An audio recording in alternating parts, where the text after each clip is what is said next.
Okay. So whether screen is visible to everyone? Yes, sir. Yes, sir. Okay. Now see, MCQ बघूया आपण. आता बघा ह्यातले MCQ number 2 बघा. And alternating voltage is given by V is equal to 20 sine of 157 t. Then its frequency of alternating voltage is.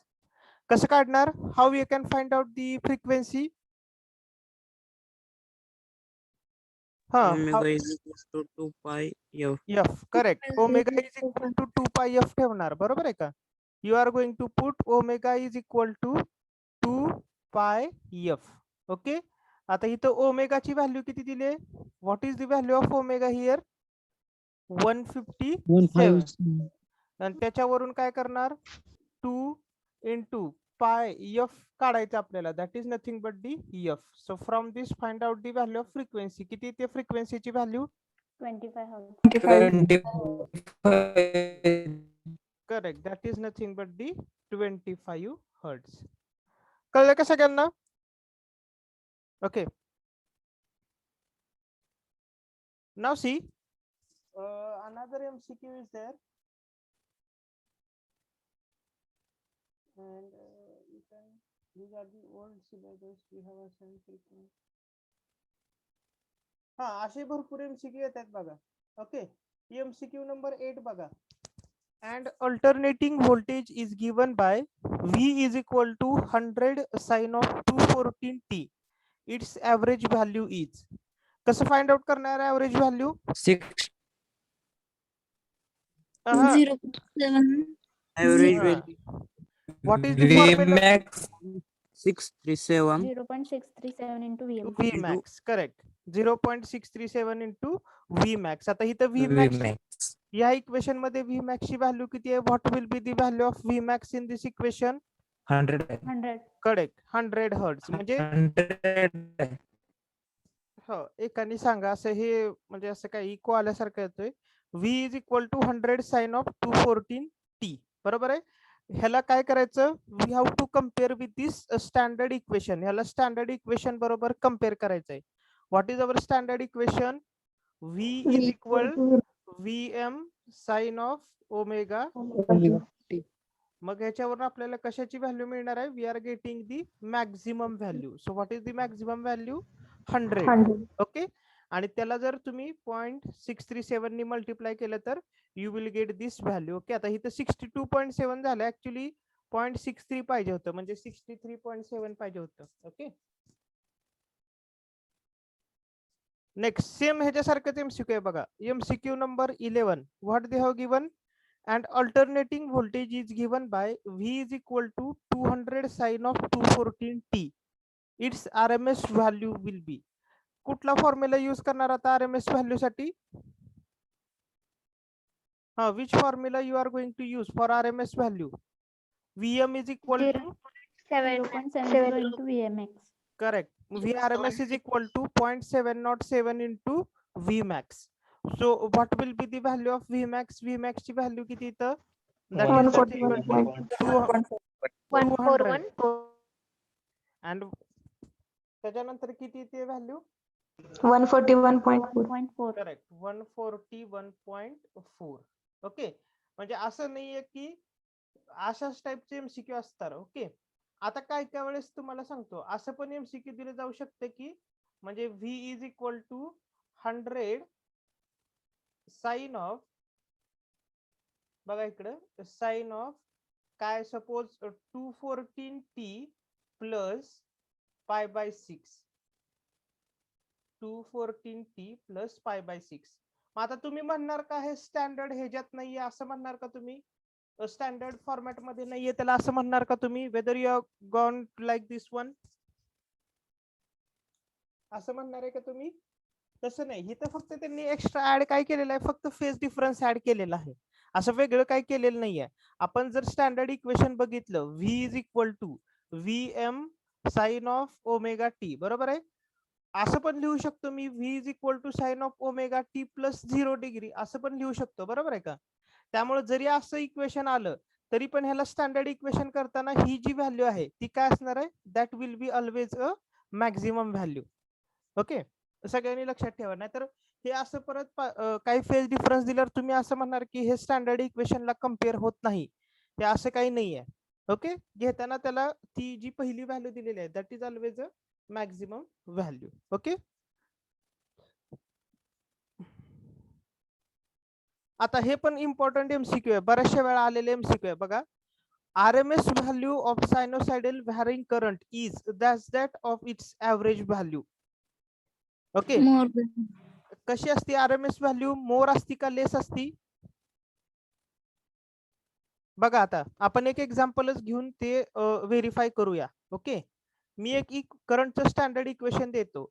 I is equal to 100 sine of omega T. Okay, आता ह्याच्यात maximum value किती आहे, that will be nothing but the 100. आता ह्याच्यावरून तुम्ही RMS value काढा आणि maximum value काढा, कुठली मोठी आहे ते सांगा.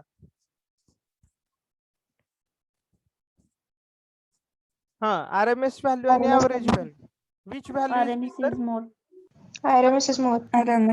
RMS व्हॅल्यूचा फॉर्म्युला काय, what will be the formula for RMS value? 0.707. 0.7, बरोबर आहे, 0.07 into Vmax. करेक्ट. आणि ऍव्हरेज व्हॅल्यू काय, what will be the average? 0.637. 0.637 into seven, I. बरोबर आहे का? म्हणजे ह्याला जर 100 नी मल्टिप्लाय केलं तुम्ही, ह्याची व्हॅल्यू काय ती 70.7 आणि ह्याची काय ती 63.7. 63.7. means what you have to remind here, the RMS value of any alternating quantity is obviously more than its the average value. म्हणजे ह्याच्यासाठी विचारलं, जरी व्होल्टेज साठी विचारलं तरी काय असणार आहे, the RMS value is absolutely bigger than the average value. तुम्ही इथं ते काय म्हणतो एखादं एक्झाम्पल पण घेऊन ते काय करू शकताय, you are going to prove it. Got it everyone?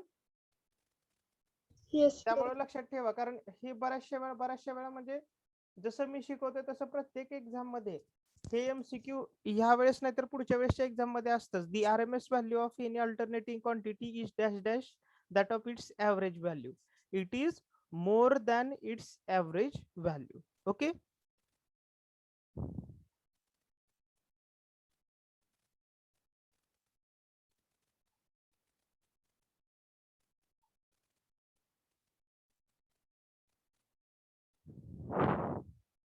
आता ह्यांनी इथे काय म्हटलंय बघा,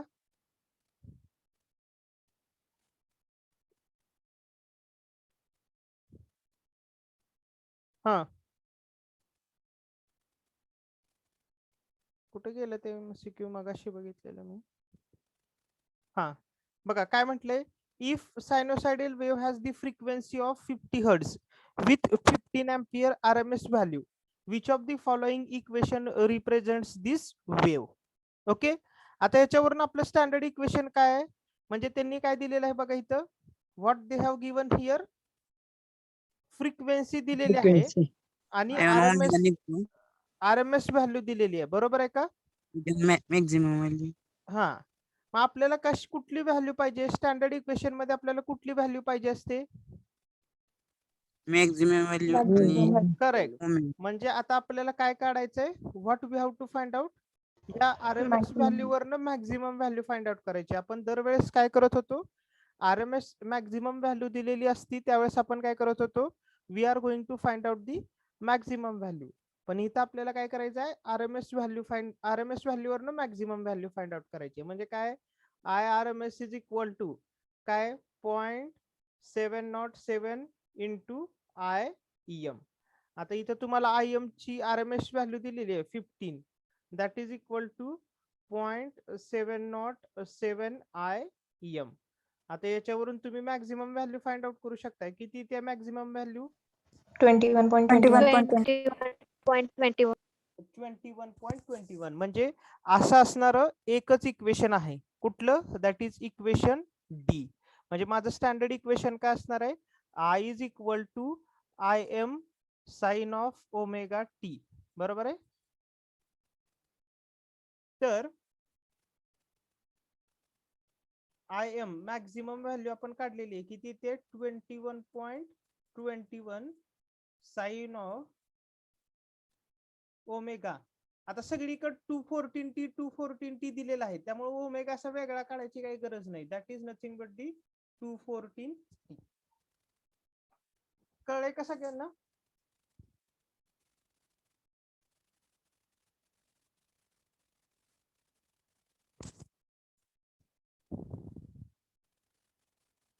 एव्हरीबडी गॉट दिस वन? हे कळलंय का सगळ्यांना अशा टाईपचं कसं सोडवायचं? ओके. हा बघा, मी मगाशी तुम्हाला जसं म्हटलं होतं तसं इथे इक्वेशन दिलंय. MCQ नंबर 21 बघा. Look at MCQ number 21 and current is given by 14.14 sin of omega t plus pi by 6. Its RMS value is. कसं काढणार RMS value? Hello, maximum Max value into 0.70.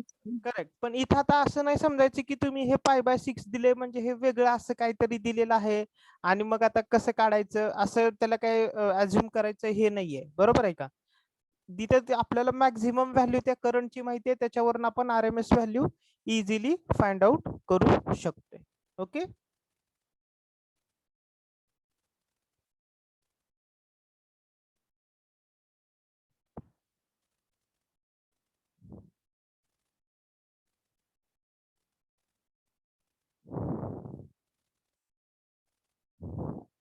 हा, हे एक मला बऱ्यापैकी जणांना हे MCQ सुटलं नाहीये का?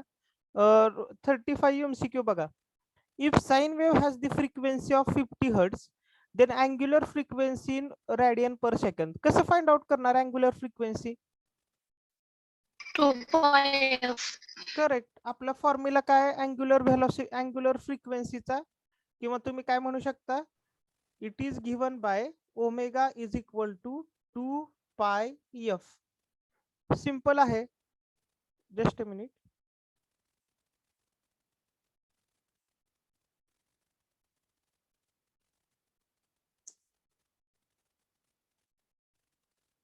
हा, काय ते? Omega is equal to 2 pi F. 2 into pi frequency. 100 frequency किती 100 दिली? 100 पाय. ओके, सिंपल आहे. असे एक्झाम्पल काय म्हणतो त्याला, हे तर जमायलाच पाहिजे सगळ्यांना. असं डिफिकल्ट असं काही नाहीये यात, कारण दोघा तिघांचं ते MCQ आय थिंक रॉंग झालेलं आहे.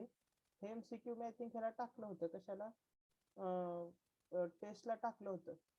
For understanding what you are getting and what you are not getting.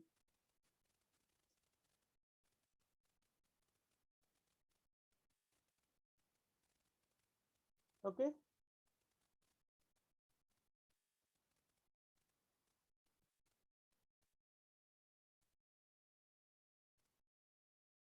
आता बघा, हे MCQ सुटू शकते का सगळ्यांना? बघा, an average value of sinusoidal current is 100 ampere. Its RMS value is. Find out करू शकते का तुम्ही? Yes. Yes, sir. Yes, okay, sir. Find out करा. तुमच्याकडे ऍव्हरेज व्हॅल्यू दिलेली आहे 100 अँपियर, त्याच्यावरून RMS व्हॅल्यू फाइंड आउट करा किती ते बघा.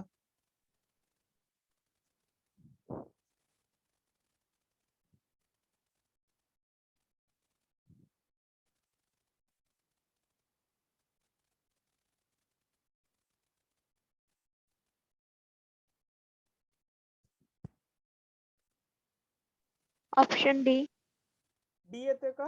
111 ampere. Yes, sir. Yes, sir. कसं करणार?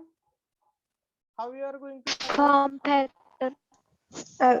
ओके, त्याच्याने सुद्धा कॅल्क्युलेट करू शकता. Correct. Form factor. Average value वरून maximum value काढायची. हो, तसंही करू शकता. दोन मेथड आहेत.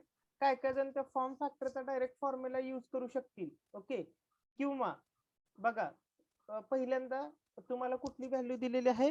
ऍव्हरेज व्हॅल्यू दिलेली Average आहे. value. त्याच्यावरून तुम्ही मॅक्झिमम व्हॅल्यू फाइंड आउट करू शकता, आणि त्याच्यानंतर कशाचा फॉर्म्युला यूज करू शकता? RMS व्हॅल्यूचा फॉर्म्युला RMS यूज. value. कळलंय सगळ्यांना? म्हणजे Yes, असं sir. नाही की तुम्ही हे नाही करू शकत. काय म्हणतो? आता हे बघा MCQ. Phasors are rotated in. मी तुम्हाला सांगितलं होतं ते अँटी क्लॉकवाईज रोटेट करतायत का क्लॉकवाईज रोटेट करतायत? कोण आहे रे? अँटी क्लॉकवाईज का क्लॉकवाईज? हा मी सांगितलं होतं, लक्षात आहे का सगळ्यांच्या? Anti clockwise sir. Anti Correct. Clockwise. Anti clockwise.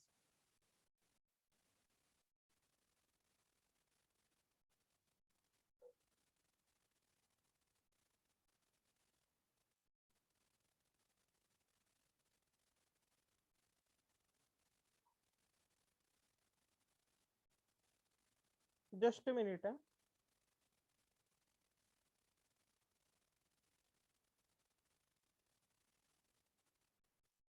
आता बघा,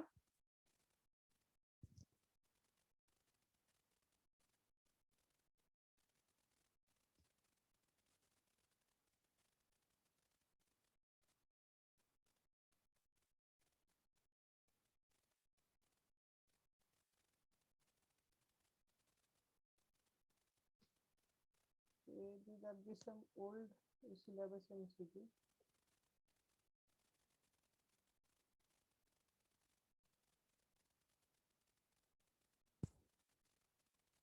हा आता हे सांगू शकते का बघा, in R L series circuit VL and V R by dash dash degree. आता आर एल सिरीज सर्किटची फेजर डायग्राम सगळ्यांना आठवतीये का? R L series circuit Yes, sir. Phasor diagram सगळ्यांना आठवतीये का? मग व्हीएल आणि व्ही आर मध्ये काय रिलेशन असेल? काय रिलेशन असेल? आपण 3 फेजर ड्रॉ केल्या होत्या, एक करंटचा फेजर, त्याच्यानंतर व्हीआर चा फेजर आणि व्हीएल चा फेजर. तर व्हीएल आणि व्हीआर मध्ये काय रिलेशन आहे, कोण सांगते? Leading 19 degree. Correct. VL leads the VR by the 90 degree. बघा मी तुम्हाला इथे डायग्राम ड्रॉ करून दाखवतो. Just a minute. I will just draw the diagram.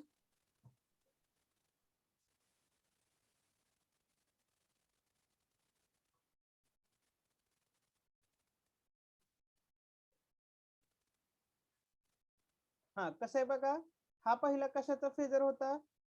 हे बघा, हा करंटचा फेजर होता, that is nothing but the I. बरोबर आहे का? त्याच्यानंतर this is the phasor of voltage V R. Okay. आणि त्याच्यानंतर आपण इथं काय ड्रॉ केलं होतं? आपण इंडक्टिव्ह सर्किट मध्ये व्होल्टेज लीड्स दी करंट, त्यामुळे हा असा फेजर ड्रॉ केला होता. कशाचा येतो? That is nothing but the VL. आता मग व्हीएल आणि व्हीआर याच्यामध्ये कोण लिडिंग आहे? VL leads the VR by how many angle? That is nothing but the 90. कळले का सगळ्यांना? हा कळले का सगळ्यांना? हे एमसीक्यू कसं आलं? What is the what I can say the relation between VL and VR? Everybody got this one? Yes, sir. Okay. आता हे एमसीक्यू तर तुम्ही सॉल्व्ह करू शकता माझ्या मते. हे तर कुणाला प्रॉब्लेम नाही येणार आता सॉल्व्ह करायला.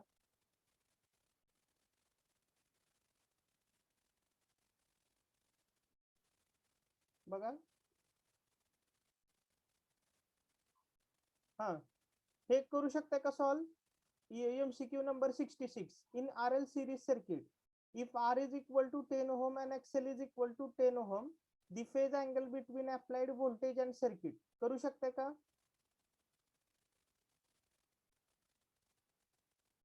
करू शकताय का? Whether everybody, is it possible to solve you? Yes sir. कसं करणार? RL सिरीज सर्किट मधला इम्पिडन्स ट्रायंगल आठवा आणि एक्सेल आणि आर चं जर रिलेशन घ्यायचं असेल तर मला कुठला रेशो घ्यायचा आहे ते आठवा आणि त्याच्यानुसार फाइंड आउट करा किती येते फेज अँगल.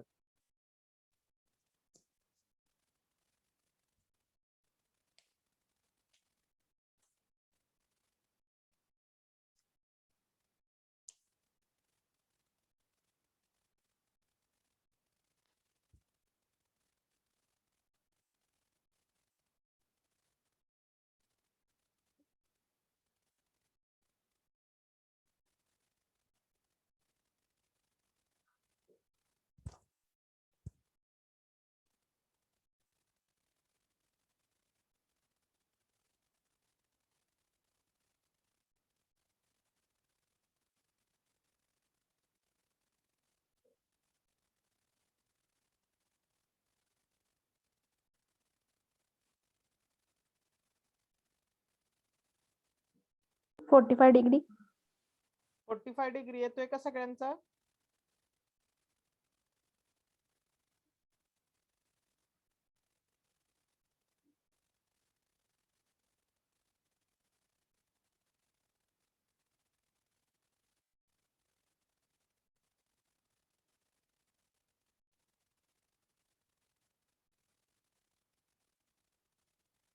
फोर्टी डिग्री येते. करेक्ट येते का 45 डिग्री? कुठलं हो. रिलेशन यूज केलं तुम्ही? Which relation you have use? Whether you have impedance find out करायचा. Okay, and after that you have find out the r by z. Okay, cos phi equal to r by z. असं आहे. ठीक आहे.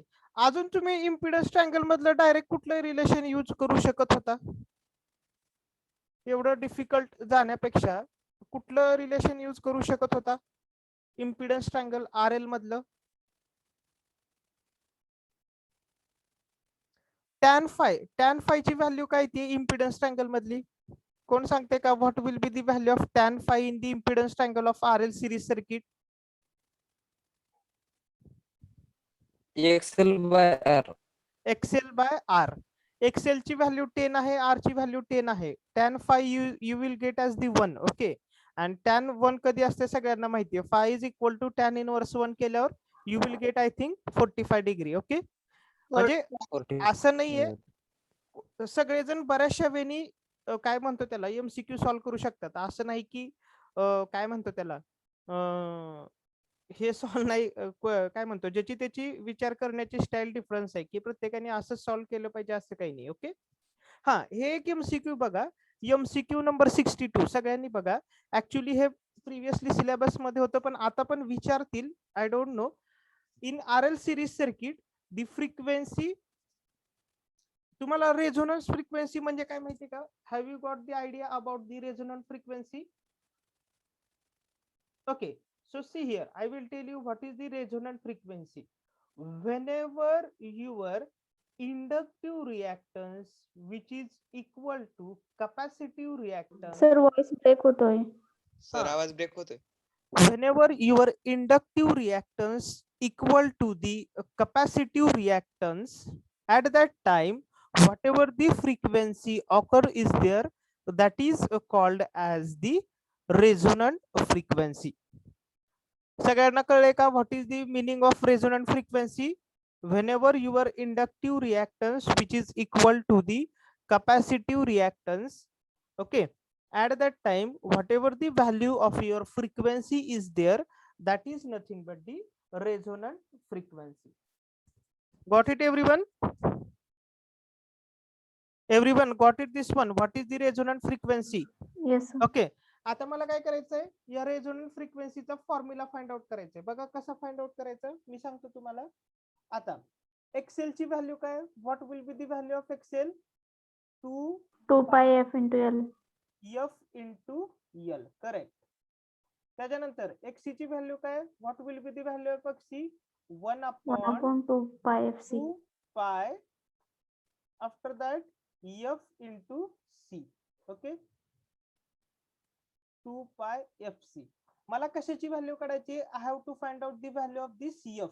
जर F में हे F जर left hand साइडला लिहिलं तर what it will become? It becomes the F square. Okay, and then which is equal to 1 upon हे जर 2 पाय बी इकडं लेफ्ट राईट हँड साइडला आणलं तर what it become? It become the 4 pi square. बरोबर आहे का? काय होणार आहे? 4 पाय स्क्वेअर आणि एल सी. पण मला कशाची व्हॅल्यू फाइंड आउट करायची आहे? एफ ची. तर एफ ची व्हॅल्यू फाइंड आउट करायचं असेल तर I have to take the square root. So what it will become?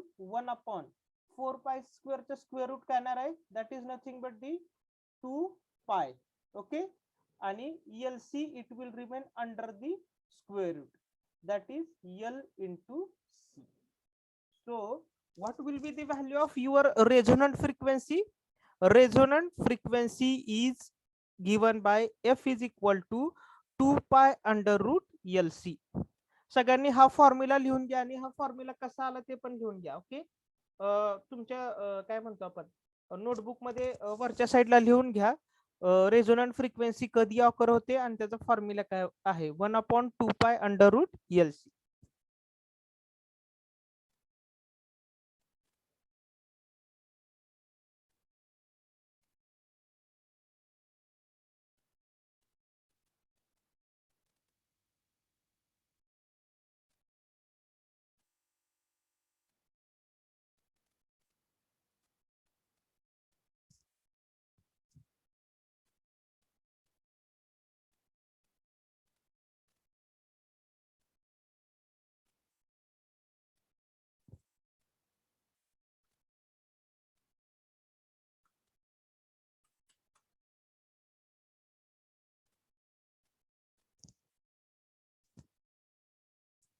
Hello, लिहिलं का सगळ्यांनी?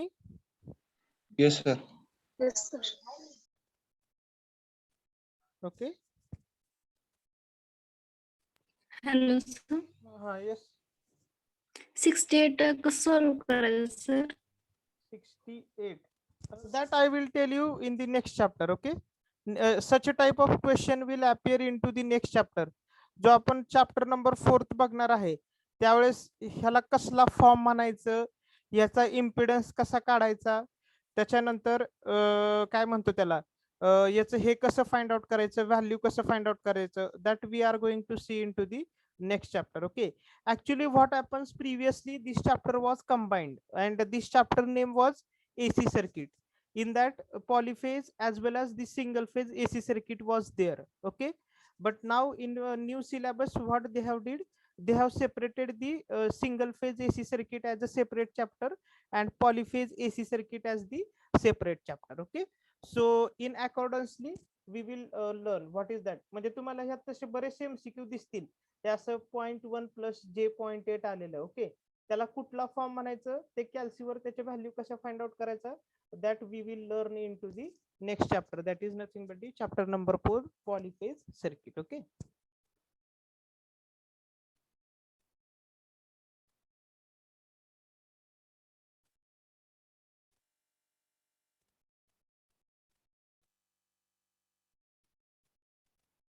आता मला हे MCQ कोण सॉल्व्ह करून दाखवते बघा, मला वाटत नाहीये त्याची व्हॅल्यू ह्यात आहे. ओके, 72 नंबर MCQ आहे. 72 number MCQ. The input of an AC circuit is power factor, हे 0/8 नाही, that is 0.8. Okay, the input of an AC circuit having power factor is 0.8 lagging, that is 20 kVA. The power drawn by the circuit in kilowatt is. Find out करू शकताय का? Whether you are going to find out, should I give the hint to you? तुम्हाला hint देऊ का कसं find out करायचंय? Power factor is the ratio of which to power, त्याच्यावरून तुम्ही फाइंड आउट करायचे ते MCQ. पॉवर फॅक्टर कुठल्या दोन पॉवरचा रेशो आहे त्याच्यावरून हे MCQ फाइंड आउट करायचं आहे. करू शकताय का? Yes sir.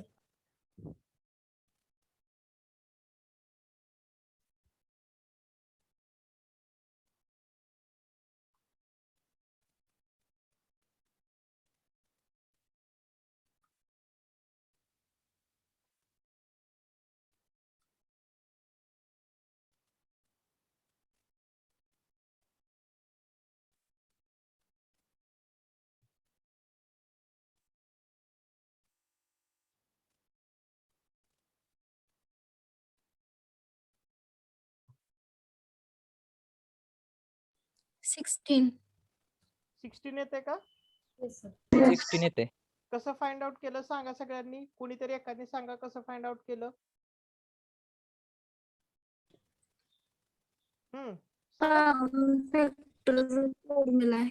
Power factor is equal to true factor divided by apparent factor.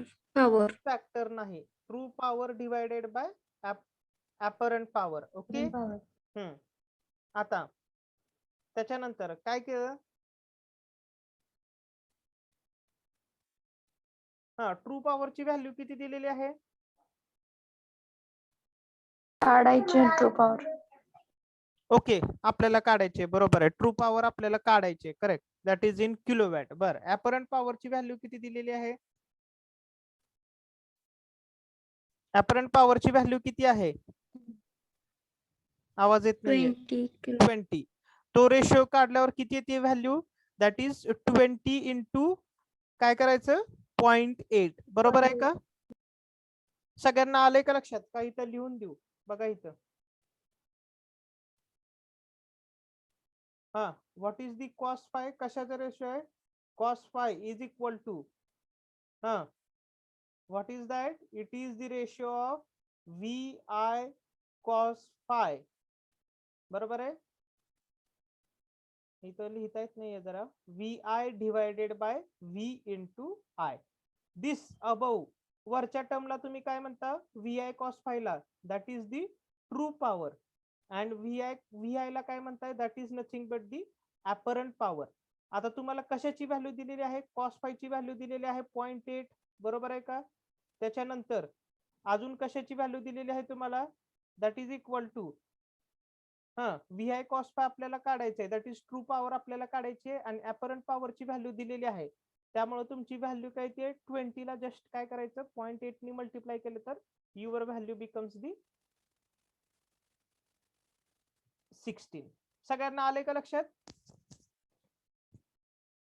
हा सगळ्यांना आलेलं आहे का लक्षात ओके त्याच्या खालचं एमसीक्यू सॉल्व्ह करा एमसीक्यू नंबर 73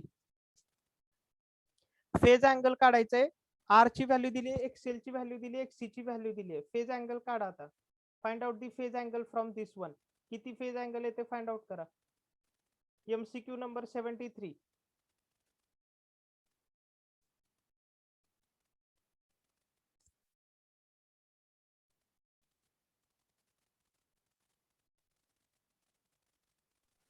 0 0 येते का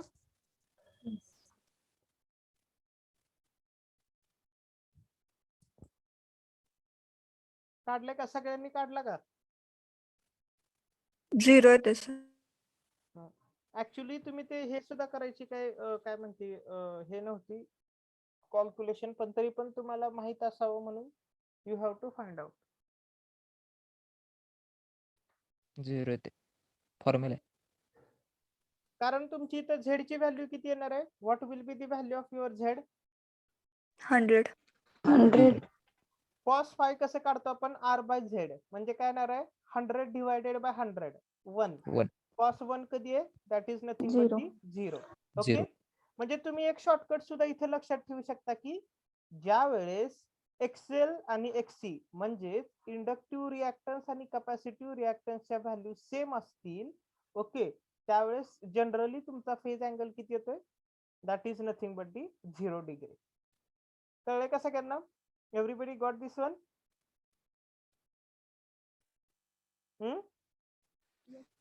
येस ओके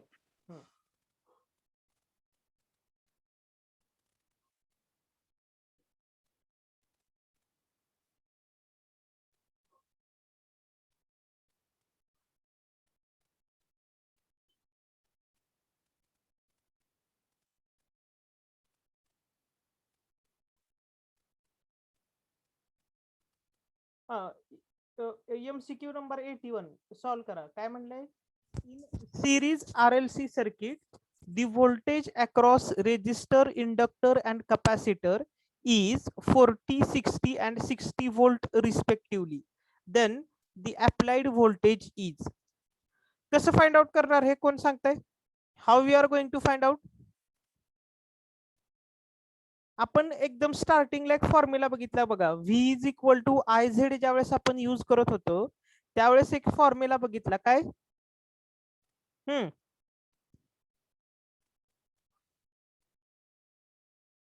का तुम्ही फाइंड आउट करताय whether you are going to find out after that tell me what will be the value for that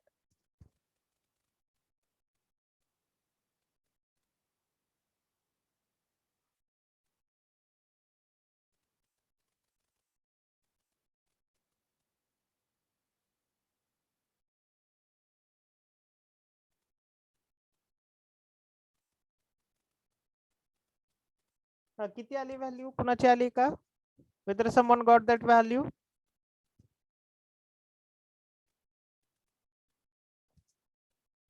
आली का?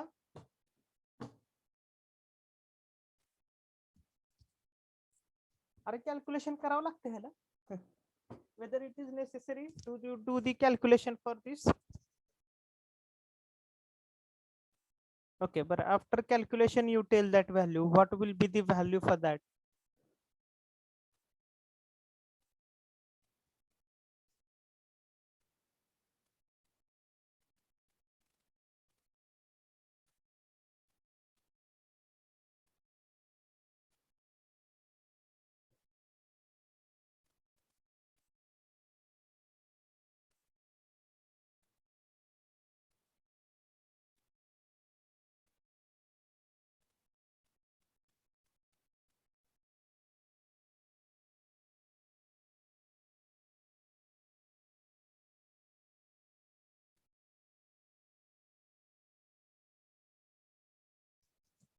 हा आले का व्हॅल्यू? अरे डिफिकल्ट नाहीये एवढे MCQ. You can't make it difficult. एवढं ते एमसीक्यू ला डिफिकल्ट करायची गरज नाहीये. किती ती value? What will be the value?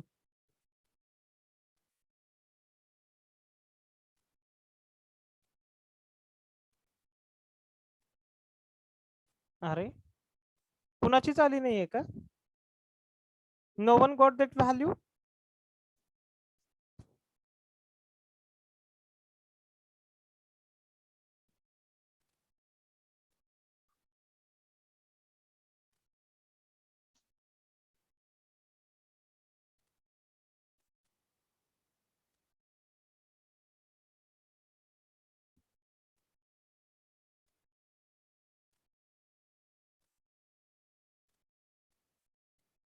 Forty volt 40 volt येते. सगळ्यांनी एवढं त्याला इतकं कॅल्क्युलेशनला त्याला अवघड करून ठेवलं की काय माहिती तुम्ही काय केलं एवढं. हं? आता बघा आपण एक फॉर्म्युला यूज केला होता. कुठला फॉर्म्युला होता?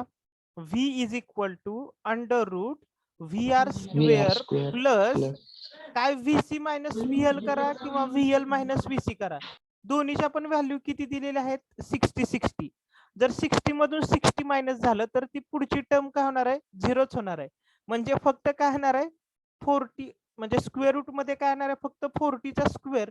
ते square and square root will get cancel राहते फक्त काय? That is equal to 40 volt.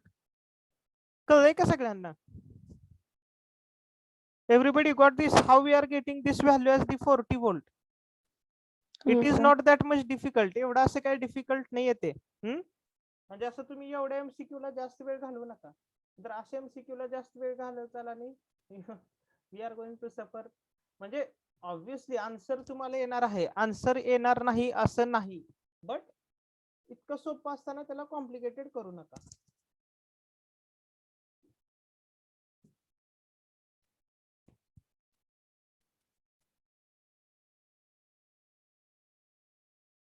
हा हे एमसीक्यू सॉल्व करा. एमसीक्यू नंबर 87 करू शकताय का सॉल्व?